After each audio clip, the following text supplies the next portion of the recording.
안녕하세요. 동아시아사 2반 여러분들, 우리 지난 시간에 이어서 이제 일본의 침략에 저항해서 한국과 중국이 어떤 저항을 했는지 같이 한번 살펴보도록 하겠습니다.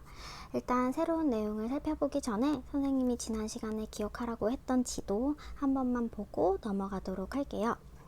일본은 조선을 1910년에 이제 침략을 해서 일제 식민지화 했죠.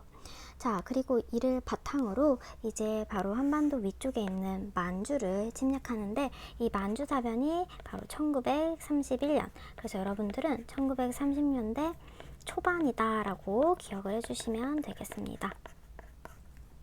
자, 뒤이어서 이제 일본은 중국의 본토로 침략을 하게 됩니다. 중국 본토를 침략한 건 1937년이기 때문에 여러분들은 1930년대 후반이다 라고만 좀 기억을 해 주실게요. 자, 뒤이어서 여기서 이제 욕심이 끝나지 않았던 일본은 아래쪽에 이제 동남아 지역을 침략하게 되고, 이제 동남아를 침략하게 되면서 이제 미국의 심기를 거스르게 되고, 결국에 1941년에 하와이 진주만을 습격하면서 태평양 전쟁까지 시작됩니다. 자, 오늘은 이제 1930년대 초반에 만주 지역에서 일본에 저항하는 한국과 중국의 단체들을 살펴볼 거고, 이어서 1930년대 후반에 이제 일본에 저항한 한국과 중국의 단체들 보도록 하겠습니다. 다양한 독립운동 단체들이 나오기 때문에 여러분들이 구분을 해서 잘 기억해 주시고요. 특히나 30년대 초반, 30년대 후반 이렇게 나눠서 기억하도록 하겠습니다. 자, 그럼 본격적으로 일본에 저항한 여러 독립운동 인물들과 단체들 살펴보도록 하겠습니다. 일본의 침략에 대항한 한중연합. 한국사 같으면 한국의 독립운동만 배울 테지만 우리는 동아시아사이기 때문에 한국과 중국이 연합해서 일본에게 어떻게 저항했는지 살펴보도록 하겠습니다. 물론 우리나라를 중심으로. 자, 일단 선생님이 방금 보여준 지도에서와 같이 만주사변이 있었던 30년대 초반 만주 지역에서 어떤 독립운동가들이 활동했는지 살펴보도록 하겠습니다. 배경은 일제가 만주사변을 일으키고 만주국을 설립한 이후에 이제 한국과 중국이 힘을 합쳤겠죠. 자, 여기 보시면 이런 사료가 나와요. 여러분들 교과서에도 나옵니다. 중국과 한국, 양국의 군민은 한마음 한뜻으로 일제에 대항하여 싸우고 인력과 물자를 서로 나누었으며 합작의 원칙에 따라 국적과 관계없이 능력에 따라 항일 공작을 나누어 맞는다. 즉, 이 당시에 일본의 저항에서 이제 중국과 한국이 손을 잡았다라는 사실을 알 수 있습니다. 그 대표적인 독립군 세 단체 살펴보도록 할게요. 자, 첫 번째 단체는 우리나라 양세봉 장군이 이끌었던 조선혁명군이라는 단체이고, 여기는 남만주를 중심으로 이제 여러 독립운동을 펼쳤고 여러 전투를 펼치게 됩니다. 자, 두 번째는 북만주 지역의 이제 치청천 장군이 이끌었던 한국 독립군이라는 단체고요. 여러분들 혹시 영화 암살 보셨나요? 그 영화 암살에 전지현이 처음에 몸담고 있던 독립운동 단체가 바로 이 한국 독립군이라는 설정으로 나옵니다. 그만큼 유명한 만주의 독립운동 단체였다라는 점 기억해 주시고요.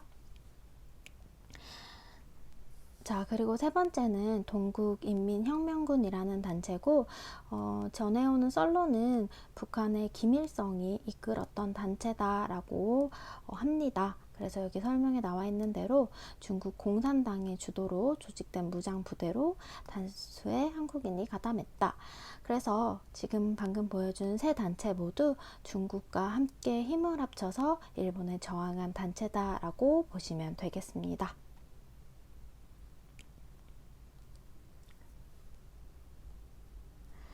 자, 그리고 이어서 30년대 초반이긴 하지만 중국 본토에서 있었던 대표적인 독립운동 단체가 바로 한인애국단입니다.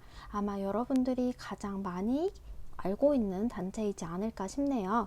여기 사진에 나와 있는 이 두 인물, 과연 누굴까요? 아마 많이 본 사진일 텐데, 네, 바로 이봉창과 윤봉길 되겠습니다.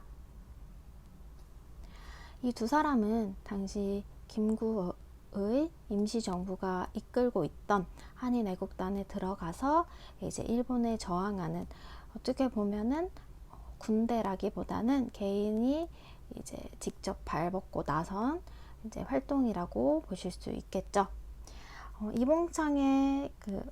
이봉창은 직접 도쿄로 가서 천황에게 폭탄을 던지려다가 실패하였지만, 윤봉길 같은 경우는 상하이 홍거공원에서 있었던 일본의 전승 기념 축하 파티에 폭탄을 던진 것이 성공하게 되죠. 이게 실제 그 당시 사진이라고 합니다. 상하이에서 일본이 상하이 점령을 축하하는 파티를 홍커우 공원이라는 곳에서 했는데, 여기에 폭탄을 던져서 실제로 많은 일본의 장군들이 이제 사상되었다라고 합니다. 이를 보고 누가 굉장히 놀랐냐면, 당시 중국의 국민당 지도자였던, 우리 계속 이름 나오죠, 장제스라는 사람이 크게 놀라고 감동을 받습니다. 그러면서 이런 얘기를 해요.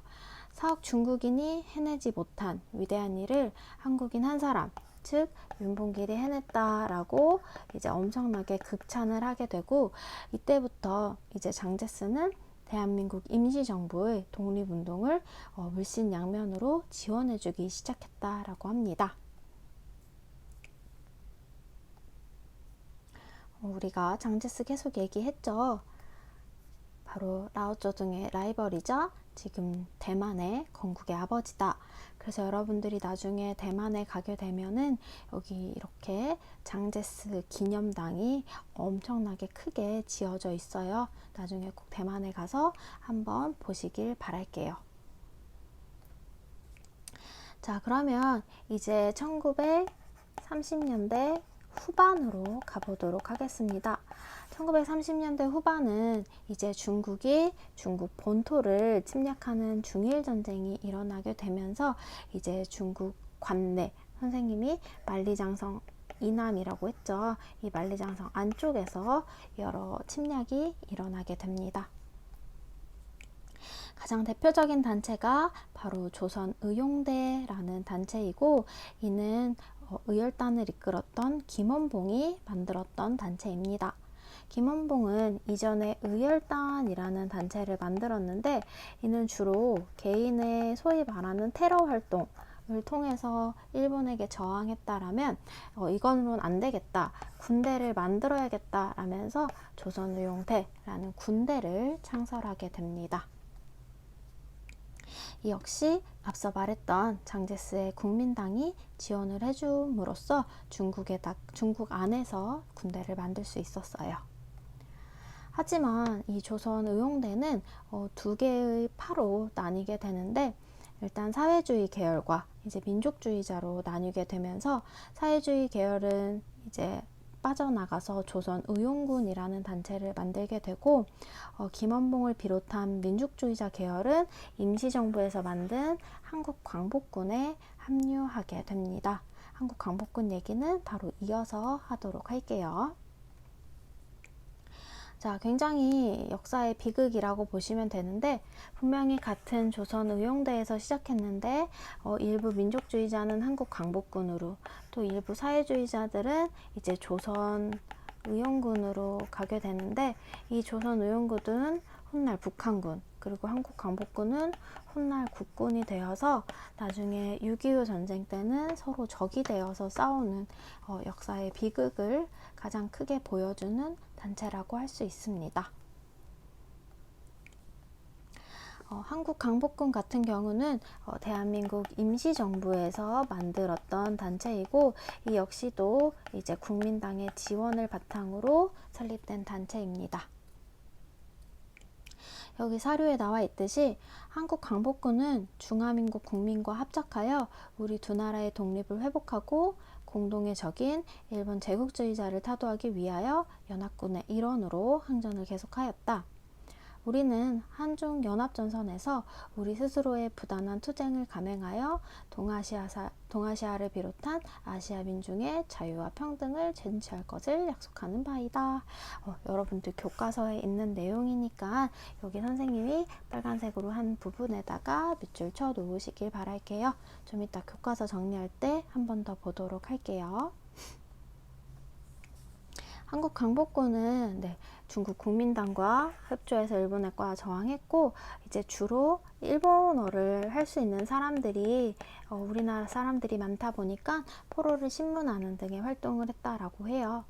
그리고 가장 중요한 건 바로 미국과 연합하여서 이제 국내로 들어가서 해방을 시키려고 계획을 세웠어요. 일명 독수리 작전이라고 하는데, 이 계획이 실시되기 바로 직전에 일본이 원자폭탄을 맞고 패망하게 되면서 이 진공작전 계획은 실패하게 되었습니다.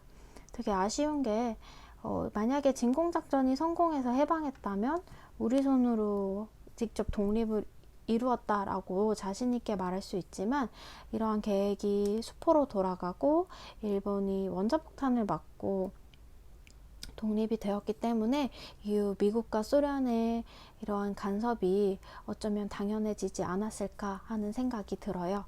자, 그리고 이제 마지막으로 살펴볼 내용은 바로 반제국주의, 반전쟁을 위한 이제 동아시아 한중일의 연대에 대해서도 살펴보도록 하겠습니다. 최근에 선생님이 지난 시간부터 계속 이 전쟁에 대해서 얘기를 많이 하는데, 러시아가 우크라이나를 침략한 전쟁이 현재 일어나고 있잖아요. 러시아 사람이라고 해서 모두 다 전쟁을 환영하는 건 아니에요. 여기 보이는 것처럼 러시아 뉴스 앵커가 이렇게 전쟁을 반대하는 이런 글을 이제 실시간 생방송에다가 올렸다라고 합니다. 이처럼 전쟁이라는 건 사실 지도자들의 욕심 때문에 일어난 것이 아닐까 싶은 생각이 드는데, 이제 당시 일본이 전쟁을 일으킬 때도 이러한 전쟁을 반대하는 일본인들이 있었어요. 한번 살펴보도록 하겠습니다. 가장 대표적인 인물이 고토쿠 슈스이라는 인물이에요. 이 사람은 이제 사회주의자이자 무정부주의자고, 이 당시에 사회주의자, 무정부주의자들이 굉장히 많은 이런 전쟁을 반대했다라고 합니다.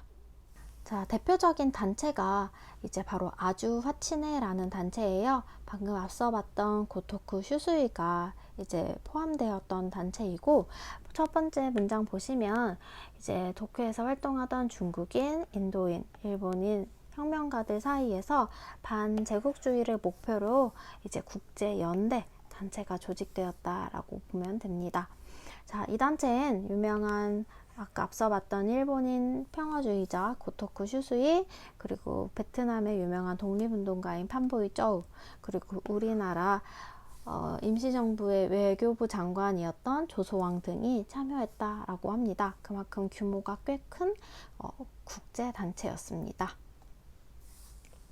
그리고 많이들 아시다시피 하얼빈에서 이토 히로부미를 암살한 안중근 역시도 이토 히로부미를 사살한 가장 큰 이유는 이 사람이 동양의 평화를 깨뜨렸기 때문이다 라고 해요.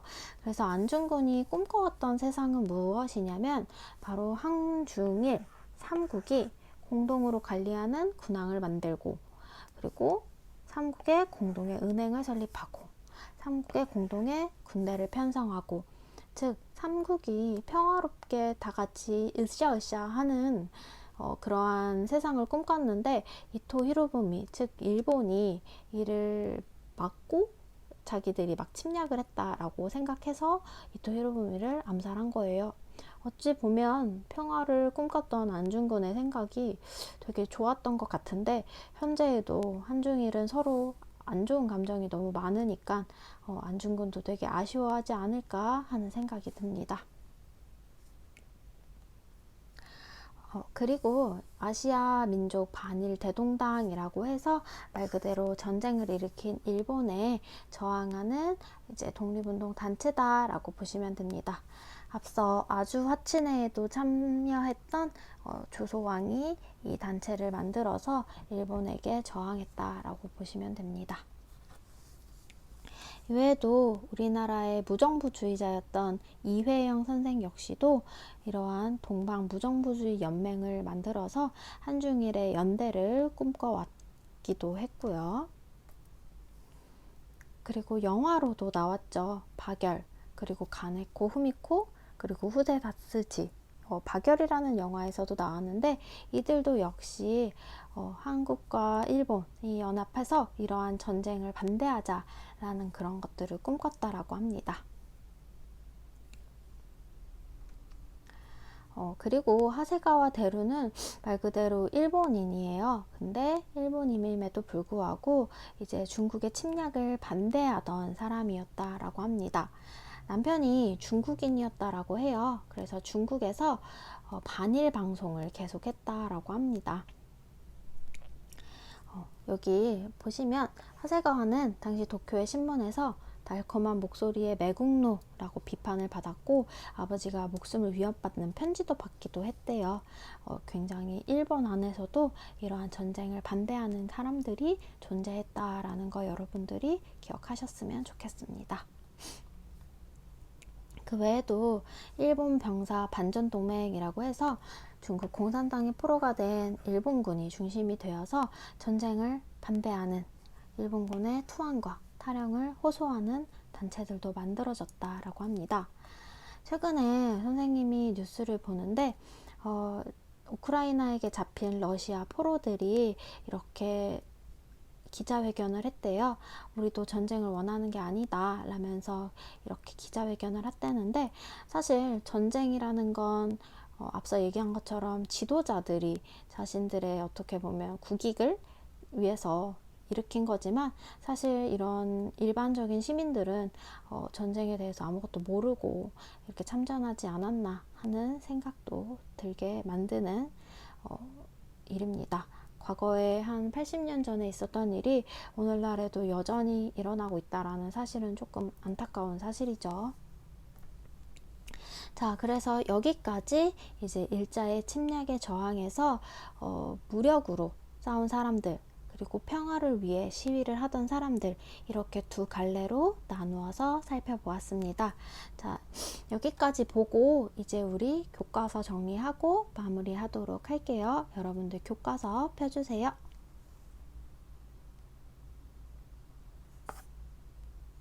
자, 교과서 151쪽부터 이제 정리해 보도록 하겠습니다.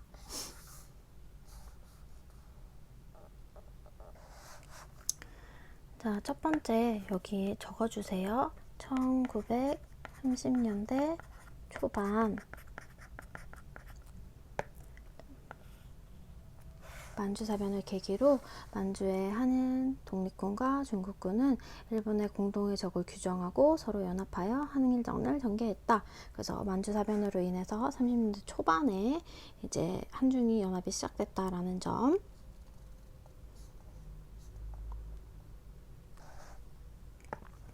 자, 남만주의 조선혁명군은 중국과 위의 내용에 합의하고 한중연합작전을 전개하였고 북만주의 한국 독립군도 중국군과 연합작전을 벌였다. 한국과 중국의 사회주의자들도 동국인민혁명군을 조직하였다. 그래서 여기 대표적인 인물 하나씩만 적어줄게요. 양세봉, 여기 지청천 이렇게 적어주시면 되겠습니다. 또 1930년대 초반 중국 관내에서 한일 애국단 소송에 윤봉길이 일으킨 상하이 홍커공원 의거를 계기로 한중연대가 활발해졌다. 이 한일 애국단은 여기 나와 있죠. 김구가 정부 요인 암살을 목적으로 상하이에 조직한 독립운동 단체이다 라는 점 봐주시면 되겠습니다. 이어서 교과서 본문 보도록 할게요. 중국 국민당 정부는 한국의 독립운동이 중국의 주권 수호와 직결된다고 인식하여 중국 국민당 정부는 대한민국 임시정부를 적극적으로 지원하였다. 1932년에 조직된 한중민족항일동맹에는 대한민국 임시정부 인사들과 중국 국민사 인사들이 대거 참여하기도 하였다. 그래서 선생님이 이 상하이 홍커우 의거를 보고 장제스가 감동받았다라고 이야기했습니다. 자, 여기는 이제 1930년대 후반으로 가보도록 하겠습니다. 1930년대 후반에 중일전쟁이 일어나자 김원봉은 중국 국민당 정부의 지원을 받아 중국 관내에서 조선 의용대를 조직하여 중국군과 함께 항일전을 전개하였다. 근데 이 조선 의용대가 두 파로 갈리게 됐다라고 했죠. 이들 중 일부는 화북지역으로 이동해 조선 의용군으로 재편되어 대일 항일전을 계속하였고, 대한민국 임시정부도 중국 국민당의 지원을 받아 한국 광복군을 창설하고, 또 화북지방으로 이동하지 않은 조선 의용대의 병력을 흡수하여 군사력을 강화시켰다. 한국 광복군은 연합군의 일원으로 참전하여 인도 미얀마 전선에서 영국군과 연합 작전을 전개하고 미국 전략정보처 OSS와 국내 진공작전을 추진하였다. 그래서 선생님이 이 부분이 안타깝게도 실패했다라고 얘기를 했죠. 자, 여기다 밑에 하나만 필기할게요. 조선의용대라는 단체가 있었는데 이 단체가 두 파로 나뉜다. 사회주의 계열과 민족주의 계열로. 그래서 사회주의 계열은 조선의용군으로 재편이 되고 민족주의자들은 한국 광복군으로 들어가게 돼요. 그래서 이들은 훗날 국군, 이들은 훗날 북한군이 되어서 6.25 전쟁 때는 적이 된다라는 얘기했습니다. 아까 PPT에서도 살펴봤죠? 한국 광복군은 중화민국 국민과 합작하여 그래서 일본 제국주의자를 타도하기 위해 연합국의 일원으로 항전, 이렇게 두 부분 봐주시면 되겠습니다. 다음 뒷장으로 넘어갈게요. 자, 방금까지는 실제로 일본에 저항한 싸움을 했던 사람이라면 이들은 평화를 위해 노력했던 사람들입니다. 어떤 것들이 있는지 보도록 할게요. 서구 열강의 식민지 쟁탈전과 일본의 침략이 본격화되는 가운데 제국주의와 침략 전쟁을 반대하는 반제 반전 사상이 대두하였다. 첫 번째 대표적인 인물 고토쿠 슈스이입니다. 러일전쟁 무렵 고토쿠 슈스이는 군국주의를 비판하며 전쟁을 반대하였고요. 1907년에는 반제국주의를 목표로 한 동아시아 최초의 국제연대 조직인 아주하치네가 도쿄에 창립되었다. 아주하치네는 아시아 각 민족의 독립을 위해 상호 원조와 협력을 표방하여 반제국주의 세력의 연합을 추구하였다. 아주하치네는 창립을 주도한 장빙림, 그리고 고토쿠 슈스이, 그리고 우리나라의 조소왕, 그리고 판보이저우 등 동아시아 각국의 지도자와 유학생이 참가하여 국제연대를 이루었다. 안중근도 동암 평화론을 집필하여 일본의 한국 침략 포기와 한중일의 상호 협력 등을 주장하였다. 그래서 선생님이 안중근의 동암 평화론에는 삼국의 공동은행, 삼국의 공동군대 이런 것들을 만들자라고 주장했다라고 보여드렸습니다. 1910년 이후 독립운동을 위해 중국으로 망명한 한국인은 중국인과 다양한 연대 조직을 마련하였다. 신규식, 조소왕, 천치메이, 천리프 등 아시아 민족 반일 대동당을 조직하여 항일연대를 하였고요. 또 동아시아 무정부주의자들도 일본 제국주의에 저항하기 위해서 동방 무정부주의자 연맹, 항일 구국연맹 이런 단체들을 창설하였다. 그냥 이런 단체들이 이때 당시 만들어졌구나. 그냥 이름을 보고 전쟁 때 만들어진 단체구나. 그냥 그 정도만 기억하실게요. 일본에서도 한국인 유학생들이 일본인 반전운동가들과 연대활동을 벌였는데 그 대표적인 인물이 바로 영화 이재훈이 분했던 박열 그리고 가네코 후미코 이런 사람들이 함께 벌인 반전운동이 대표적이다. 변호사였던 이 일본인 후세 다츠지는 기소된 한국인 독립운동가 변호하는 등 한국의 독립운동을 지원하였다. 침략 전쟁이 길어지면서 중국 내 일본인의 반전 연대 활동도 전개되었는데 대표적인 인물이 하세가와 대루라는 여성이 상하이에서 전쟁을 반대하는 대일 방송을 하였고 또 일본 병사 반전 동맹이라는 단체도 일본 군의 투항과 탈영을 호소하였다. 즉 이만큼 많은 단체들이 있었다라는 것 정도만 기억해 주세요. 자, 무정부주의자들이 아무래도 전쟁이라는 건 정부가 일으키는 거기 때문에 무정부주의자들은 전쟁을 다 반대를 해요. 그래서 한번 여기 간단하게 읽고 마무리하도록 하겠습니다. 무정부주의는 모든 정치 조직과 규율, 권위를 거부하고 인간이 자유롭고 평등하게 살아가는 세상을 추구하는 사상이다. 아마 여러분도 윤사 시간에 배우지 않았을까 하네요. 동아시아에서 무정부주의는 개인보다 사회 문제 해결을 위한 대안으로 수용되었다. 일본의 대표적인 무정부주의자인 고토쿠 슈스이와 오스기 사카에 등은 천황을 정점으로 하는 권력에 저항하며 반전운동을 전개하였다. 중국에서는 바진이 각 민족의 독자적인 삶과 공존을 파괴하는 일본 제국주의를 무너뜨리기 위해 일제히 적극적으로 싸울 것을 주장하였다. 한국에서는 신채호, 이회영 등이 일본의 패권주의와 식민통치에 맞서 보다 적극적인 독립운동을 전개하기 위해 무정부주의를 수용하였다. 그래서 여기 보면 일본에도 무정부주의자들이 있고 중국에서도 무정부주의가 있고 또 우리나라에도 무정부주의가 있는데 이들이 함께 연대하여서 일본의 전쟁에 반대했다라는 거가 특징이니까 기억해 주도록 할게요. 자, 여기까지 보도록 하고 얘들아 선생님 다음에 만날 때까지 여기 부분을 좀 풀어놔 주시길 바라겠습니다. 여러분들 수업 내용 정리한다 생각하고 한번 풀면서 오늘 수업 마무리하도록 할게요. 우리 다음 주에 만나도록 해요. 안녕.